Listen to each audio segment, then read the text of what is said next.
Hello everyone, this is Suman Verma. Today we will take class 9 sound chapter हम यहाँ पर ले रहे हैं। साइंस का 12 चैप्टर है और ये शॉर्ट नोट्स हैं आपके साउंड के। तो यहाँ से हम लेने जा रहे हैं। Sound energy is a form of the energy होती है बिकॉज ऑफ विच हमारे ईयर्स जो होते हैं एबल टू हियर, किसी चीज को सुन पाते हैं।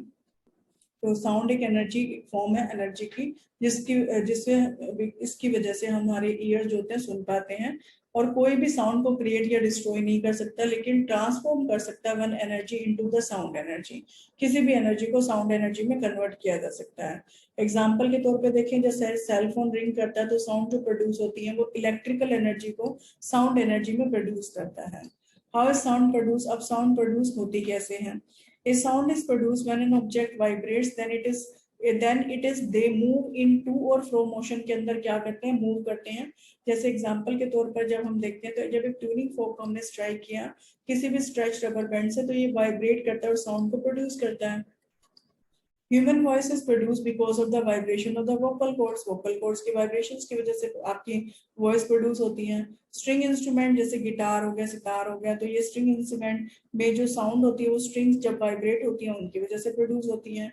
एक बर्ड फ्लैप करता है अपने विंग्स को, साउंड प्रोड्यूस होती है, जैसे फड़फड़ाता है तो उसकी साउंड प्रोड्यूस होती है। एक फ्लूट प्रोड्यूसेस साउंड बिकॉज जो एयर कॉलम होते हैं फ्लूट के अंदर वो वाइब्रेट करते हैं, जो उनमें से एयर पास हो रही होती है तो उनके पार्टिकल उनको वाइब्रेट्स करते हैं, तो इस तरह से आपकी साउंड प्रोड्यूस होती है।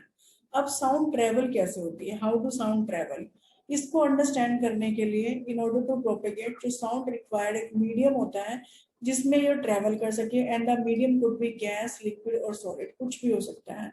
मोस्ट प्रोबेबली हम एयर के अंदर देखते हैं तो हमारी साउंड जो होती है एयर टू एयर मूव करती है, लेकिन मून के ऊपर कोई भी एटमॉस्फेयर नहीं है, यानी कि एयर नहीं है, तो वहां पर कोई भी वॉइस आपको सुनाई नहीं देगी।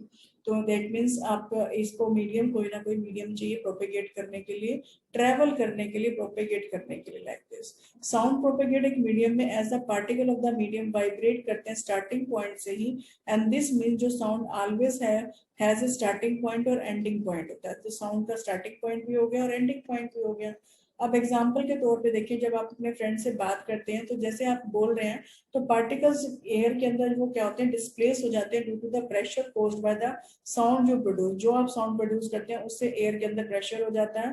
दे then displace the adjacent particle, और एडजेसेंट पार्टिकल यानी कि साथ वाले पार्टिकल्स को क्या करते हैं, डिस्प्लेस कर देते हैं। इस तरह से डिस्प्लेस हो जाता है। एंड सो ऑन, इस तरह से साथ वाले पार्टिकल को फिर साथ वाले पार्टिकल को, सो ऑन चलता रहता है। In this way sound travel from your place to friends ear, आपकी जगह से, आपकी वॉइस से आपके फ्रेंड के ईयर्स तक पहुंचती है और आपको साउंड सुनाई देती है आपके फ्रेंड को। Therefore we can say जो पार्टिकल्स होते हैं किसी भी मीडियम के do not travel from one point to the one another in order to propagate sound, कि साउंड को प्रोपेगेट करवाने के लिए आपके जो पार्टिकल्स होते हैं मीडियम के एक जगह से दूसरी जगह पर मूव नहीं करते हैं, साउंड प्रोपेगेट करते हैं। क्योंकि डिस्टर्बेंस जो कॉज होती है by source of the sound in the medium, एक मीडियम के अंदर जो सोर्स होता है साउंड का, उसकी वजह से क्या होती है, डिस्टर्बेंस क्रिएट होती है, और उस डिस्टर्बेंस की वजह से हमें साउंड सुनाई देती है। अब व्हाट इज वेव? अब वेव क्या होती है? एक wave is the disturbance produce in a medium as the particle of the medium vibrate. जैसे किसी मीडियम के पार्टिकल वाइब्रेट करते हैं तो वहां पर एक डिस्टर्बेंस प्रोड्यूस होती है मीडियम में, और उसे क्या कहते हैं, वेव। पार्टिकल जो प्रोड्यूस करते हैं मोशन को in each other without moving forward और बैकवर्ड, बिना आगे पीछे करे, तो ये क्या करते हैं, मोशन को प्रोड्यूस करते हैं, और उससे क्या होती है, प्रोपेगेशन ऑफ द साउंड होती है, और हैंस साउंड को सुना जाता है, जिसको ऑफन इसको साउंड को वेव भी कहा जाता है। तो साउंड और वेव ऑलमोस्ट ये सेम ही है, ऑलमोस्ट क्या ये सेम ही चीज है, बस ये आपको साउंड को आपने क्या कह दिया, वेव की फॉर्म में, जो साइंटिफिकली फॉर्म कहा जाता है। अब how can sound travel through the air? तो हम इसकी बात करते हैं कि एक साउंड कैसे एयर में ट्रेवल करती है।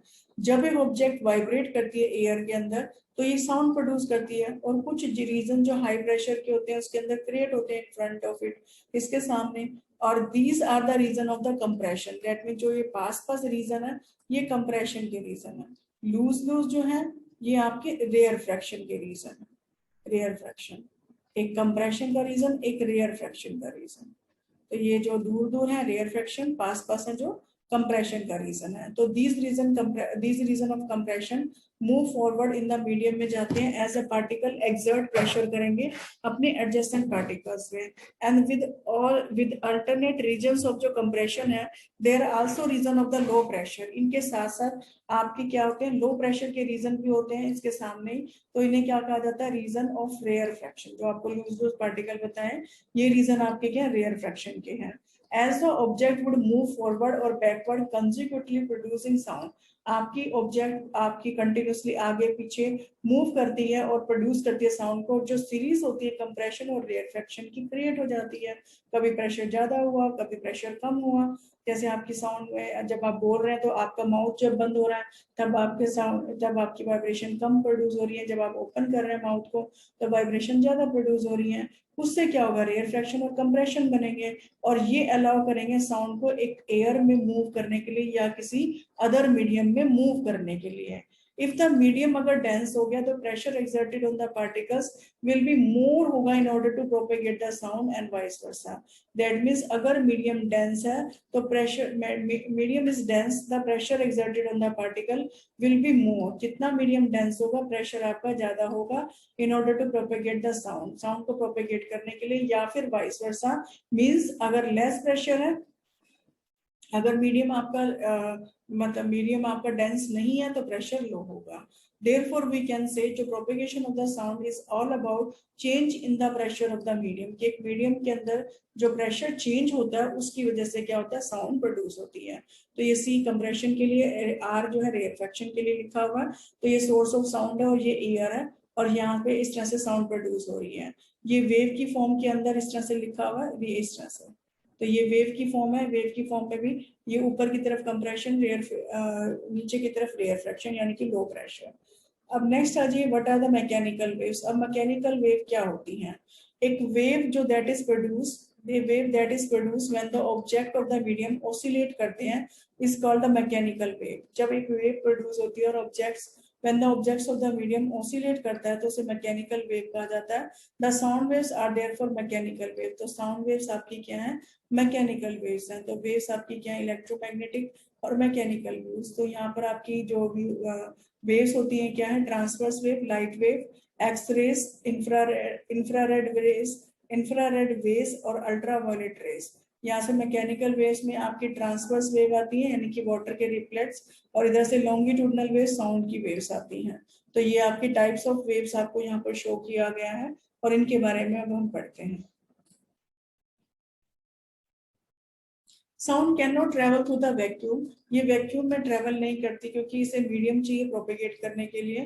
तो vacuum contains no air, hence no particles can propagate sound. तो वैक्यूम में आपके कोई भी पार्टिकल्स आपके प्रोपेगेट नहीं कर पाते हैं, एयर नहीं होती है इसलिए पार्टिकल्स प्रोपेगेट नहीं कर पाते और साउंड प्रोड्यूस नहीं होती है। लॉन्गिट्यूडनल वेव्स पर आ जाइए। एनी वेव जो वाइब्रेट करती है in the direction of the motion is called the longitudinal wave. A wave जो वाइब्रेट करती है in the direction of the motion उसे लॉन्गिट्यूडनल वेव कहते हैं। साउंड वेव्स आपकी लॉन्गिट्यूडनल होती है बिकॉज जो particles of the medium vibrate करता है in the direction which is parallel to the direction of the propagation of the sound waves. क्योंकि वो क्या होती है, पैरेलल होती है। एक बार दोबारा से इसको समझते हैं। लॉन्गिट्यूडनल वेव्स, एनी वेव जो वाइब्रेट करती है in the direction of the motion is called the longitudinal wave. Sound waves आपकी लॉन्गिट्यूडनल होती है बिकॉज जो particle of the medium vibrate करता है in the direction which is parallel to the direction of the propagation of the sound waves। तो particle in the medium oscillate to and fro in the case of the longitudinal wave। और जो particle in the medium जो oscillate करते हैं to और fro वो क्या कहलाते हैं, in case of the longitudinal wave। तो longitudinal में आपके to और fro इस तरीके से आपकी backward और forward movement होती है। अब हम बात करते हैं ट्रांसफर वेव्स की। ट्रांसवर्स वेव प्रोड्यूस होती है जब the particle of the medium oscillate करते हैं इन ए direction which is perpendicular to the direction of the propagation of the wave। जब वो क्या होती है, प्रोपेगेशन के वो वेव के परपेंडिकुलर होती है और पार्टिकल ट्रांसफर वेव में ऑसिलेट करते हैं in an up and down. Up and down में जैसे लाइट वेव्स आपकी क्या है, ट्रांसफर इन नेचर होती हैं। तो लाइट वेव्स जो भी होंगी वो क्या होंगी, ट्रांसफर इन नेचर। तो यहाँ से इनको समझते हैं। तो यहाँ पर आप इस तरीके से देख सकते हैं। तो ये डायग्राम आपको बनाकर दिखाए गए हैं। तो डिस्टर्बेंस ये ट्रांसवर्स वेव है इस तरीके से, और एक ये प्रोपेगेशन ऑफ डायरेक्शन में है। तो यहाँ पर डिस्टर्बेंस क्रिएट है। तो इस तरह से ये आपकी लॉन्गिट्यूडनल वर्सेस आपकी ट्रांसवर्स वेव इस तरह से शो कर रखी है प्रोपेगेशन में। नेक्स्ट आ जाइए, अब साउंड वेव को कैसे करेक्टराइज करते हैं। तो 3 इनके फैक्टर्स होते हैं, कौन कौन से, एम्पलीट्यूड, फ्रीक्वेंसी और स्पीड। तो इनके ऊपर हमारी जो वेव्स होती हैं वो डिपेंड करती है, साउंड की जो वेव्स हैं वो डिपेंड करती हैं। अब इनके बारे में पहले हम अंडरस्टैंड कर लेते हैं। तो ये डेंसिटी को यहाँ पर शो कर रखा है इस तरह से, डेंसिटी ये कंप्रेशन का, ये रिफ्रैक्शन का, ये कंप्रेशन का, और यहाँ पर ये इस तरह से डेंसिटी और प्रेशर, ये आपका इस तरह से ये ट्रो, ये ऊपर वाला पोर्शन आपका क्रस्ट कहलाता है और ये लोअर पोर्शन आपका ट्रो कहलाता है। और ये एवरेज डेंसिटी और एवरेज प्रेशर का आपको एक ग्राफ बना के दिखाया। तो अब हम कंप्रेशन की बात करते हैं। Compression region is represented by, अब यहाँ पर एक बार दोबारा इसको देख लेते हैं। Compression, the compression region is represented by the upper part of the wave curve. It is a region जहाँ पे पार्टिकल क्लस्टर टुगेदर होते हैं, इकट्ठे होते हैं, और density as well as pressure is high in this region. तो एक बार डायग्राम से इसको कोरिलेट करते हुए हम देखते हैं। Compression, compression region is represented by upper part, ये आपका अपर पार्ट है जिसको कंप्रेशन कहते हैं, ये भी अपर पार्ट है, ये भी अपर पार्ट है, तो ये कंप्रेशन है। इस रीजन में जहाँ पे पार्टिकल क्लस्टर इकट्ठे होते हैं और density as well as pressure भी आपका क्या होता है, हाई होता है। Rarefaction is represented by the lower part, तो लोअर पार्ट से इसको रेयर फ्रैक्शन को शो करते हैं।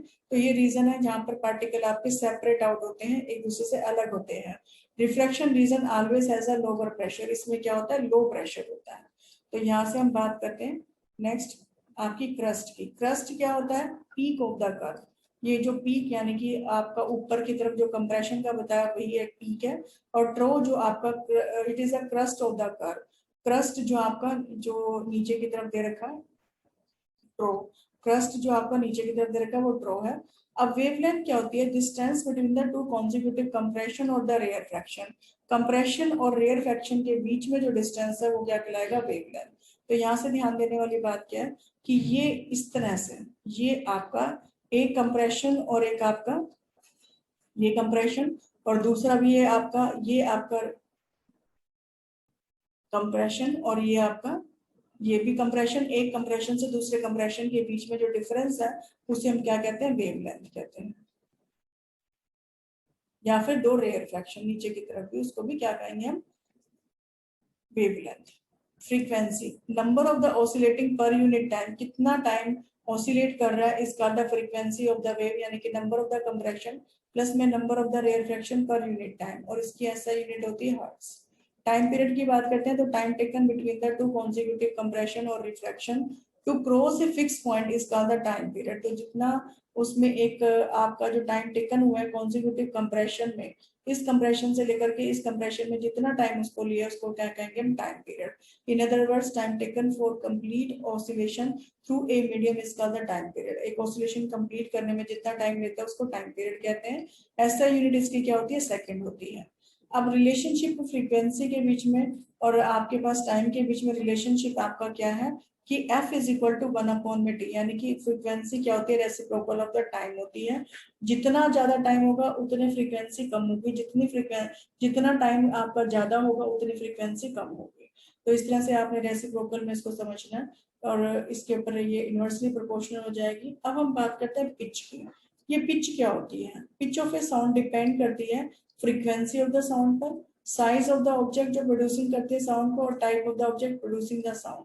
आपने ये सुना होगा बॉयज और गर्ल्स की जो आवाज होती है वो श्रिल होती है, तो उनमें डिफरेंस होता है। वो गर्ल्स की पतली होती है और बॉयज की क्या होती है, हैवी होर्स होती है आवाज। तो ये किस वजह से होती है, ये पिच की वजह से होती है, और इसी के बारे में हम बात कर रहे हैं। तो पिच किसके ऊपर डिपेंड करती है, frequency of the sound, size of the object जो प्रोड्यूस कर रहा है साउंड को, और टाइप ऑफ द ऑब्जेक्ट जो प्रोड्यूस कर रहा है साउंड को। तो यहाँ से हमने देखा, पहले एम्पलीट्यूड को देख लेते हैं फिर डायग्राम को समझते हैं। Amplitude, the value of the maximum और the minimum disturbance post in the medium is called the amplitude of the sound. तो ये आपका मैक्सिमम पॉइंट है, और ये भी आपका इस तरह से ये मैक्सिमम पॉइंट है, तो ये क्या कहलाएगा, एम्पलीट्यूड कहलाएगा। Amplitude define the sound is low और द सॉफ्ट, जितना ज्यादा एम्पलीट्यूड उतना ज्यादा लाउडर साउंड, और जितना ज्यादा आपके पास बिलो होगा, नीचे की तरफ होगा, उतनी ज्यादा स्लो वॉइस होगी, यानी कि सॉफ्ट होगी। तो यहाँ से इसको हम देखते हैं नेक्स्ट पॉइंट। अब आपके पास ये इस तरह से वेव्स दे रखी है, वेव का एग्जांपल दे रखा है। Timber, quality of the sound timbre or quality of the sound is characterized with which we can differentiate between the different sound if they have same pitch and amplitude. लेकिन अगर मान लीजिए pitch तो same हो जाती है कई बार, लेकिन इससे क्या होता है टिम्बर अगर सेम नहीं है तो उससे क्या होगा, जैसे कोयल की आवाज है, कोए की आवाज है, तोते की आवाज है, या और बर्ड्स की आवाज है, या कार की आवाज है, हॉर्न की आवाज है, तो ये आप डिफरेंशिएट इसको किसकी वजह से कर सकते हैं, टिम्बर की वजह से। अब टोन क्या होती है, the sound which has single frequency through out is called the tone. मतलब एक जो हम वर्ड बोलते हैं जिसमें उसमें जिस वे में हम बोल रहे हैं सिंगल फ्रीक्वेंसी जो आ रही है उसको क्या कहेंगे, टोन कहेंगे। एक नोट क्या होता है, एक sound with more than one frequency is called a note. एक से ज्यादा जिसकी फ्रीक्वेंसी होती है उसकी क्या कहते हैं, नोट। और it is a pleasant to listen, और ये प्लीजेंट होती है सुनने में, लिसन करने में बहुत ही अच्छी होती है। और जो नॉइस होती है वो आपकी अनप्लीजेंट साउंड होती है, और नॉइस जो होती है अनप्लीजेंट साउंड को नॉइस बोलते हैं। Music it is a sound जो कि प्लीजेंट होती है और रिच क्वालिटी, अच्छी क्वालिटी होती है। अब हम बात करते हैं यहाँ पर स्पीड ऑफ द साउंड की। Speed of the sound distance by which में कंप्रेशन और the rarefaction of the wavelength पर unit time is called the sound speed. तो ये कहते हैं साउंड की स्पीड। ऐसा यूनिट आपकी मीटर पर सेकंड होती है, और v is equal to wavelength upon में टाइम, यानी कि ये v आपकी जो स्पीड है आपकी v is equal to lambda upon में टाइम। लैम्डा अपॉन में टाइम से रिप्रेजेंट करते हैं। और speed of the sound in air आपकी 333 मीटर पर सेकेंड होती है। अब इंटेंसिटी की बात करें तो amount of the sound energy जो पास करती है यूनिट एरिया से पर सेकंड में इस कॉल्ड द इंटेंसिटी। उसको हम क्या कहेंगे, इंटेंसिटी। साउंड एनर्जी उस एरिया से पास कर रही है।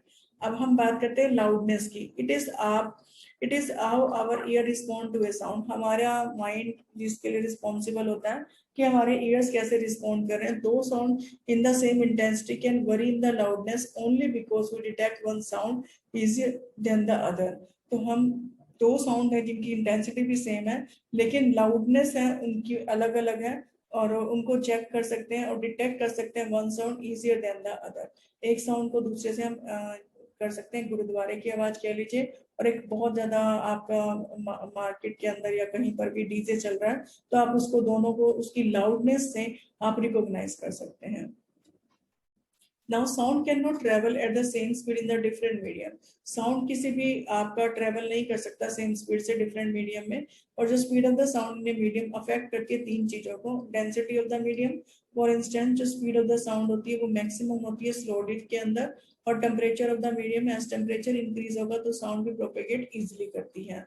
ह्यूमिडिटी इन द एयर वो भी इफेक्ट करती है कि आपकी साउंड की ट्रेवलिंग के लिए, as the humidity increases so does the propagation of the sound. की आपकी ह्यूमिडिटी इंक्रीज होगी तो साउंड भी इंक्रीज होगी।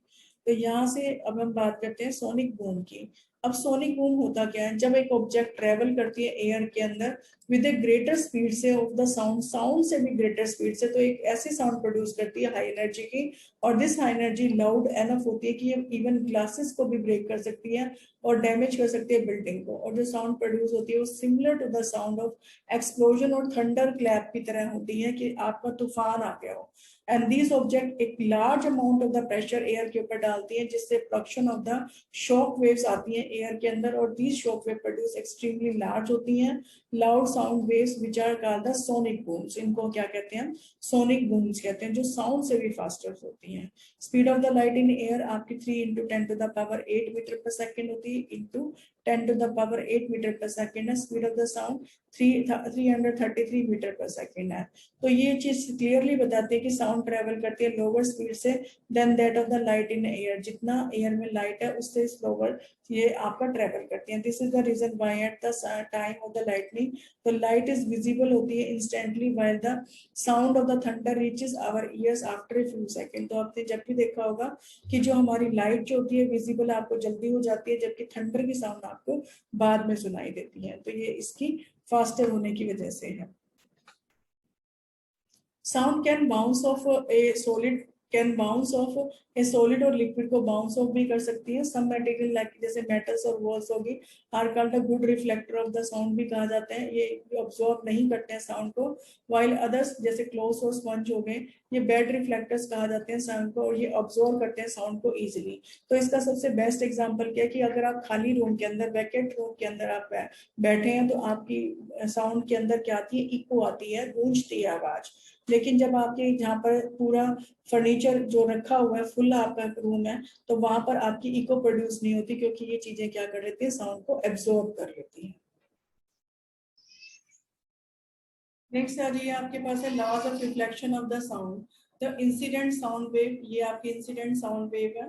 द रिफ्लेक्टेड साउंड वेव, ये आपकी रिफ्लेक्टेड साउंड वेव है। एंड द नॉर्मल, और ये आपकी नॉर्मल होगी। ये सभी आपकी सेम प्लेन के अंदर लाई करते हैं। तो ये laws of reflection of the sound है। और यहाँ पे जैसे लॉ ऑफ रिफ्लेक्शन के आपके रूल होते हैं, इसी तरह से law of reflection of the sound के भी रूल है। तो angle of the incident of incident sound wave is equal to angle of the reflection formed by the reflected sound wave, that is angle of I is equal to angle of R। दोनों आपस में क्या होते हैं, equal होते हैं। अब हम इको की बात करते हैं। इको क्या होती है, when we hear same sound again and again in a medium is called the echo। एक साउंड को जब बार बार सुनते हैं एक ही मीडियम के अंदर उसे इको कहते हैं। द साउंड और the eco persist in our brain for the 0.1 second के लिए परसिस्ट करती है, रहती है। मतलब दिस मीन जो डिफरेंस बिटवीन द साउंड और इसकी इको के बीच में एटलीस्ट 0.1 सेकंड का आपका डिफरेंस होना चाहिए। And it is produce as a result of the reflection of the sound. और ये प्रोड्यूस होता है as a reflection of the sound through a medium के through. If the sound reflects more than once we may hear multiple echoes. मतलब एक से ज्यादा अगर हम साउंड को मोर देन वंस मतलब एक से ज्यादा बार सुनते हैं तो हमें मल्टीपल इको सुनाई देती हैं। तो ये रिफ्लेक्ट ज्यादा करेगी तो उतनी हमें इको सुनाई देगी। तो यहाँ से ये जैसे अपने क्लैप करी 50 मीटर की दूरी पर है यानी कि 0.1, तो यहाँ पर आपके पास इको सुनाई देगी। तो यहाँ से एक बार दोबारा इसको देख लेते हैं। 0.1 सेकंड आपको दे रखा है, दैट मींस 50 मीटर की दूरी पर है और ये आपको 0.1 सेकंड के अंदर अंदर आपको इको सुनाई देगी। अब रिवर्बेशन क्या होती है, ये परसिस्टेंट होती है साउंड की आफ्टर ए साउंड प्रोड्यूस। जब साउंड प्रोड्यूस होती है तो उसकी परसिस्टेंस होती है, that means a reverberation is created जब एक sound signal is reflected multiple of the times until it reaches a sound wave। जब तक वो साउंड वेव तक नहीं पहुंचता तब तक वो बार बार रिफ्लेक्ट होता है और that can be heard by human ears, जो ह्यूमन ईयर्स को आराम से सुन सके। जैसे ऑडिटोरियम और बिग हॉल्स होते हैं उनमें आपकी डील विद द रिवर्बेशन उनको डील करना पड़ता है।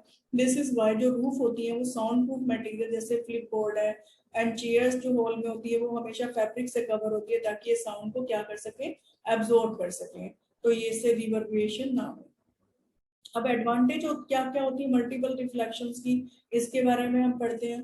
हॉर्न्स हो गए, ट्रम्पेट्स हो गए, लाउड हेलर्स एंड मेगाफोन्स, ये इस तरह से डिजाइन होते हैं कि साउंड ट्रेवल एक particular direction only without spreading out everywhere. मतलब चारों तरफ फैलने से एक पर्टिकुलर डायरेक्शन में ही ये फैले और this make it easier for audience to listen to the speaker. और ये ऑडियंस को इजी बना देती है स्पीकर को। और all this instrument work on the phenomena of the multiple reflection of the sound. और ये सभी फिनोमिना मल्टीपल रिफ्लेक्शन पर ही काम करते हैं। अब मल्टीपल रिफ्लेक्शन एक स्टेथोस्कोप के अंदर वो उसको पॉसिबल बनाती है कि डॉक्टर और पेशेंट की हार्ट बीट को लिसन कर सकते हैं। जितने भी कॉन्सर्ट हॉल्स होते हैं जनरली कवर्ड होते हैं साउंड से, can reflect through it and reach the wider audience. और वाइडर ऑडियंस के पास पहुंच सके, मतलब ज्यादा एरिया को रिफ्लेक्ट कर सके। Range of the sound on the basis of the range of the frequency of A sound ये कैटेगराइज होती है अल्ट्रासाउंड और इंफ्रासाउंड में। ह्यूमन ऑडिटरी रेंज जो है वो 20 हर्ट्ज से लेकर के 20,000 हर्ट्ज तक आपकी ये रेंज होती है। तो इनके बारे में हम पढ़ रहे हैं कि इंफ्रासोनिक और अल्ट्रासाउंड होती क्या है। Infrasound refers to the sound जिसकी फ्रीक्वेंसी लोअर देन 20 हर्ट्ज होती है, जिसको हम ह्यूमन बींग्स नहीं सुन सकते हैं। Ultrasound refers to the sound frequency higher than the upper limit, जो 20 किलो हर्ट्ज की फ्रीक्वेंसी से अपर होती है और जो audible to normal human ears होती है। Infrasound is used to stabilise myopia in the young kids. Myopia को स्टेबलाइज करने के लिए यंग किड्स के अंदर यूज होता है इंफ्रासाउंड। और अल्ट्रासाउंड जो है वो commonly use to find flaws in a material, जैसे थिकनेस ऑफ द ऑब्जेक्ट को फाइंड करना, to find the physical abnormalities in a various part of the human beings के अंदर या बॉडी के अंदर वेरियस पार्ट की एब्नॉर्मलिटीज को देखना चाहते हैं, as well as in the form of the sound ranging device जिसको सोनार कहते हैं, उसमें भी आपके होते हैं। Infrasound influenced by the atmosphere so that it can be used to monitor the activities of the atmosphere. Infrasound influence होती है एटमॉस्फेयर से, और एटमॉस्फेयर की डिफरेंट जितनी भी एक्टिविटीज होती हैं इससे रेफर की मतलब इससे मॉनिटर की जाती हैं। Ultrasound is not influenced by any such factor. Ultrasound ऐसी किसी भी चीजों से आपका फैक्टर से यहाँ पर इन्फ्लुएंस नहीं होता। इन पर्टिकुलर नेचुरल डिजास्टर जैसे वोल्केनिक इरप्शंस हैं, earthquakes etcetera can be forecasted by monitoring infrasonic waves. इनको हम फोरकास्ट भी कर सकते हैं इंफ्रासोनिक वेव्स के थ्रू। और particular ultrasound is also use होता है, माइक्रो वेल्डिंग में यूज होता है, और weld is produce by the application of the higher frequency से यूज होता है vibrating energy as the part are held together with the force, क्योंकि पार्ट आपके फोर्स से हेल्ड टुगेदर होते हैं। अब यहाँ डायग्राम में आप देख सकते हैं इंफ्रासाउंड ह्यूमन ऑडिटरी फील्ड 20 से लेके 20,000 तक आपको दे रखी है, और ये फ्रीक्वेंसीज दे रखी हैं आपको कि किस तरह से ये आप सुन सकते हैं कोई भी। तो यहाँ से 20 से 20,000, और जो एलिफेंट है बिलो 20 और थोड़ा सा 20 के बीच में भी आते हैं ये 20 से ऊपर, और कैट जो है 20,000 से 40,000 के बीच के रेंज में, और आपके जो जितने भी बैट डॉल्फिन होते हैं ये 1,60,000 की रेंज में फ्रीक्वेंसी में आते हैं। तो ये इनकी अल्ट्रासाउंड की फ्रीक्वेंसी मतलब ज्यादा होती है, जो डॉल्फिन होती है ये सुन सकती हैं। हियरिंग एड्स एक माइक्रोफोन होता है जो रिसीव करता है साउंड को आउटर एटमॉस्फेयर से और कन्वर्ट कर देता है इसको इलेक्ट्रिकल एनर्जी में, और ये इलेक्ट्रिकल एनर्जी पास थ्रू एक एम्पलीफायर से पास होती है जो एम्पलीफाई करती है साउंड को, then moves into a speaker, एक स्पीकर में मूव करवाती है। Speaker then converts the electrical signal into the sound waves and send it to the ear and provides a clear hearing, और उसको एक क्लियर हियरिंग सुनवाता है। Next आ जाइए application of the ultrasound. Applications क्या क्या होती हैं? Ultrasound waves are the sound waves with the high frequency के साउंड वेव्स होती हैं, and due to this they can travel long distances despite any obstacle between their path, और इस वजह से ये बहुत लंबे डिस्टेंस को भी ट्रैवल कर लेती हैं।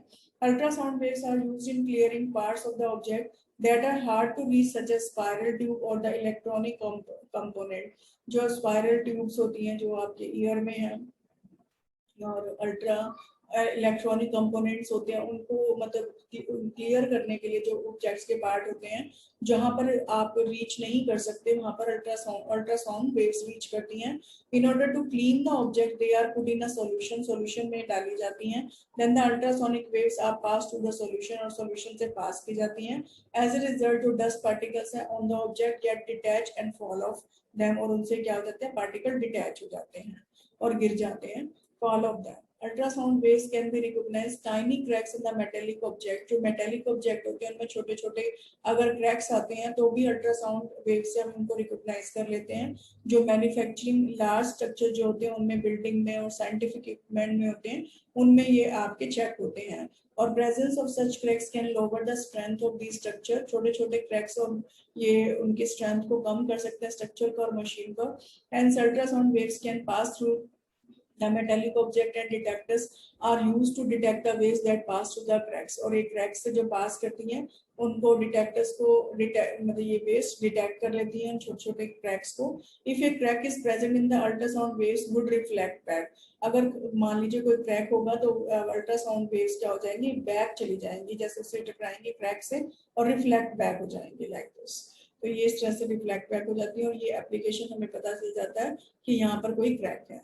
अब ultrasonic waves also use in the medical के प्रोसेसेस में भी यूज होते हैं जिसको इकोकार्डियोग्राफी बोलते हैं। इस प्रोसेस में अल्ट्रासाउंड वेव पास होते हैं various part of the heart in order to form the images of the organ की इमेजेस भी बनाते हैं, और जो हार्ट बीट होती है उसको भी हम चेक करते हैं। Ultrasonic waves are also use in the procedure called the ultrasonography बोलते हैं, और इस प्रोसीजर में ultrasonic waves are pass to the internal organs of the body in order to get their image. उनकी इमेज लेने के लिए उनके इंटरनल ऑर्गन्स में आपके जाते हैं ultrasonic waves, and in this way doctor can find the cause of the disease of or any abnormality of the organs. और किसी भी organ के बारे में की abnormalities के बारे में या disease के बारे में हम check कर पाते हैं. Ultrasound waves travel करती है through the tissue of the body, and as soon as the density of the tissue changes, they reflect back. और उनकी density change हो जाती है. The reflected waves are then convert into electrical signals from which the images of the internal organs आपकी form होती हैं. Ultrasound is also used to break the kidney stone. Kidney stone को break करने में भी use होती है.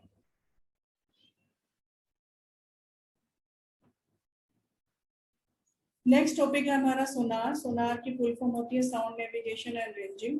इसके बारे में हम पढ़ रहे हैं. व्हाट इज सोनार? अभी आपको डायग्राम से दिखाई दे रहा होगा शीप के यहाँ पर आपने एक ट्रांसमीटर है, यहाँ पर रिसीवर से सिग्नल आपको मिला है, और यहाँ सी बेड में रिसीवर से इस तरह से सिग्नल आपके पास सी बेड से आ रहा है, और फिर ये ट्रांसमीटर के थ्रू इस तरह से ट्रांसमीटर के थ्रू ये गया है पहले सी बेड में, सी बेड से टकरा करके वापस से आपके इलेक्ट्रिक वेव्स आपकी जो वेव्स इलेक्ट्रिकल सिग्नल्स में कन्वर्ट होकर के वापस आ रही हैं. अब इस डायग्राम का मीनिंग क्या है, अब इसको हम थ्योरेटिकली समझते हैं. द डिवाइस जो यूज होती है डिस्टेंस को फाइंड करने में, direction and the speed of the object जो प्रेजेंट अंडर द वाटर होती है, and it uses ultrasonic waves to do, और ये अल्ट्रासोनिक वेव को यूज करता है. Sonar consist of the two main devices होती है, ट्रांसमीटर एंड द डिटेक्टर, यानी कि रिसीवर भी जिसको बोलते हैं. The main function of the transmitter is the production and the transmission of the ultrasonic waves in water. और इसका मेन फंक्शन क्या है? Transmitter is the production and transmission of the ultrasonic waves in the water. तो main function इसका transmitter का कि produce करना और अल्ट्रासोनिक वेव को ट्रांसमिट करवाना है. As this waves travel under water करती हैं, तो ये हिट करती है किसी भी ऑब्जेक्ट को, रिफ्लेक्ट बैक करेगी डिटेक्टर के पास, तो डिटेक्टर फिर इसको कन्वर्ट कर देगा साउंड वेव को इलेक्ट्रिकल सिग्नल्स में, विच देन इंटरप्रेटेड, और वो इंटरप्रेटेड होती है यानी कि पहचानी जाती हैं. And the distance of the object calculate होता है with the help of the speed of the sound in water and the time taken by the way to reach the detector. तो स्पीड जो डिस्टेंस होता है, speed और जो sound की होती है वो इनटू में जितना भी टाइम उसने लिया डिटेक्टर तक पहुंचने में उसको मल्टीप्लाई करते हैं और ये डिस्टेंस क्रिएट हो जाता है. And this process is known as echo ranging. इसको हम बोलते हैं इको रेंजिंग.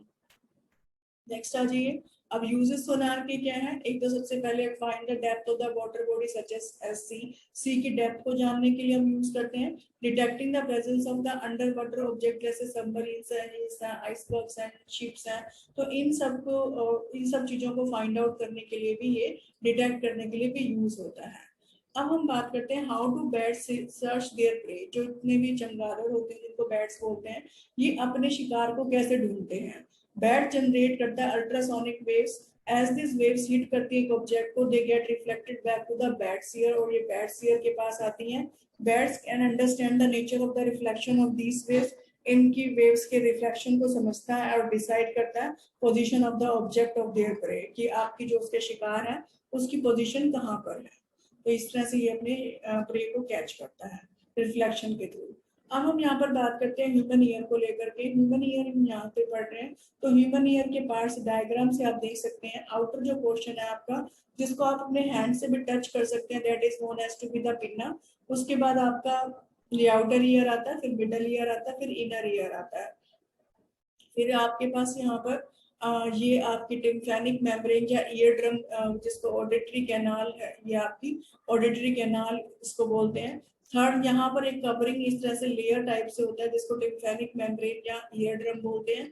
फिर यहाँ पर 3 बोन्स होती है जिनको हैमर, एनविल और स्टीरअप बोलते हैं, ये आपके मिडल ईयर में होती हैं. और फिर ये आपका शंख टाइप से स्ट्रक्चर होता है जो इनर ईयर में जाकर, यानी कि ओवल विंडो ऑडिटरी नर्व जिसको कोकिला बोलते हैं, ये इस तरह से होती है और ऑडिटरी नर्व के साथ में ही अटैच होता है.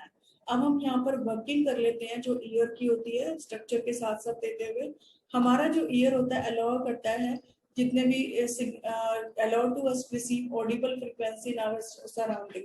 हमारे सराउंडिंग से जितनी भी हम सुन सकते हैं फ्रीक्वेंसी को, उनको रिसीव करता है और उनके कन्वर्ट करता है साउंड को इलेक्ट्रिकल सिग्नल्स में. और फिर एक स्पेशल नर्व जिसको कहते हैं auditory nerve to our brain, हमारे ऑडिटरी नर्व से हमारे ब्रेन में पहुंचाता है और ब्रेन इंटरप्रेट करता है इन सिग्नल्स को और उसी तरह से रिस्पॉन्ड करता है. अब पिन्ना क्या होता है, outer part of the ear जो गैदर करता है साउंड को from the environment. Auditory canal जो sound collected from the surrounding passes through the auditory canal से पास भी करती है। ईयर ड्रम और द टिम्फेनिक मेम्ब्रेन ये लोकेटेड होती है at the end of the auditory canal के बिल्कुल एंड पर होती है। और ईयर ड्रम रिसीव करता है कंप्रेशन मूव, अंदर की तरफ मूव करता है बिकॉज जो आपके पास इंक्रीज प्रेशर आता है वेव्स का। Similarly when it receive refraction करता है तो it moves outward due to decrease in pressure. जब प्रेशर डिक्रीज हो जाता है तो आउटवर्ड ये मूव करता है। As a result it start to vibrate inwards and outwards on receiving a sound. जब एक साउंड को रिसीव करता है तो इनवर्ड और आउटवर्ड ये मूव करता है। अब हम बात करते हैं मिडल ईयर की। इसके अंदर 3 बोन्स होती हैं, हैमर, एल्विल और स्टिरअप। और ये बोन्स एम्पलीफाई करती है वाइब्रेशन को जो ईयर ड्रम प्रोड्यूस करता है। और ये वाइब्रेशन देन पास होती हैं on the inner year by the middle ear. Middle ear से इनर ईयर में जाती हैं।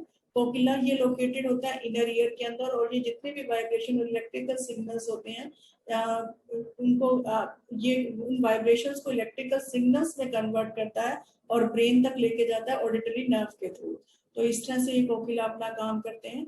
तो यहाँ पर ये हमारा चैप्टर फिनिश होता है पूरा का कंप्लीट। और यहाँ ये आप देख सकते हैं इस तरह से ये आपका मिडल ईयर, इस तरह से आपका ईयर का स्ट्रक्चर यहाँ पर आपका फिगर से बनाया हुआ है।